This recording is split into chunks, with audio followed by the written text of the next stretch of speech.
বিষ মিশিয়ে এনেছো না? খাবো? কে মরে যাব? ওরে বাবা, আমি মরে গেলে শান্তি পাবে? মেনে নেইনি তাই খুব সুখে সংসার করবে, হবে না? না না মা, আপনি কি বলছেন? আমি কেন, মা এই ধরনের কিছুই না। আপনি আমার উপর একটু রাগটা কমান। রাগটা কমান মানে কি? আমি রাগী? আমি রাখবো না? আমার একমাত্র ছেলের, ও তার তো আবার স্ত্রী তুমি, বিষ মিশিয়ে দিয়েছো? খাবো? খেয়ে অসুস্থ হয়ে যাবো, মরে যাবো? আমি মরে গেলে শান্তি পাবা? ছি ছি মা, প্লিজ এভাবে বলেন না। যাও, সামনে থেকে যাও। ঠিক আছে মা, আমি চলে যাচ্ছি। আপনি আপনি প্লিজ দুধটা খেয়ে নেবেন।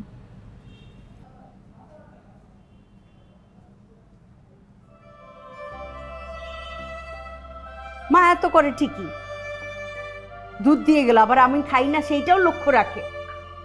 এত কিছু লক্ষ্য করলি, তাহলে এই কাজটা কেন করলি? কেমন যেন অস্থির লাগছে, দুধটা খেয়ে ফেলি। খারাপ লাগতেছে শরীরটা, শরীরটা খারাপ লাগতেছে। আল্লাহ,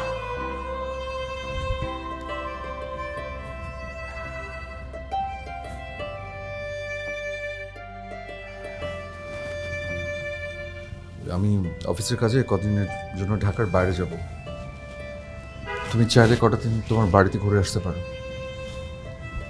না থাক, আমি এখানেই ভালো আছি। সুমি, সব কিছুর জন্য আমি খুব সরি। তোমাকে কে বলেছে? বাবা। মানা করে দিয়েছে আর আসবে না। এই জন্যই বলছি যে কটা দিন তুমি ঘুরে আসো, তোমার ভালো লাগবে। সুমন, আমার যখন যাওয়ার আমি যাব, এটা তোমাকে বলতে হবে না। তার মানে সবকিছুর দায় তুমি একাই নেবে? দায় নেওয়ার কি আছে? তুমি পাগলামি করেছো, আমি তোমাকে প্রশ্রয় দিয়েছি। এখন যা হওয়ার হয়ে গেছে, এটা আমাদের মেনে না নেওয়ার সাথে কোনো উপায় নেই।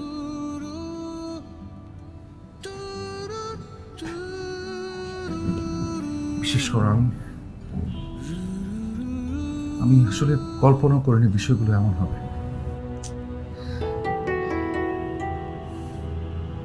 তুমি কেন ভাবছো? এত ভেবে ভেবে রাতকে ভুল করার দায়িত্ব নিতে হবে না। কবে যাচ্ছ? পরশু। কদিনের জন্য? সপ্তাহখানে তো লাগবেই। এমন ভাবে বলবে যে মাস 6 জন্য যাচ্ছ। মাস 6 করে তোমার জন্য সুবিধা হবে। আমার কথা ভাবছো, একটু নিজের কথা ভাবো।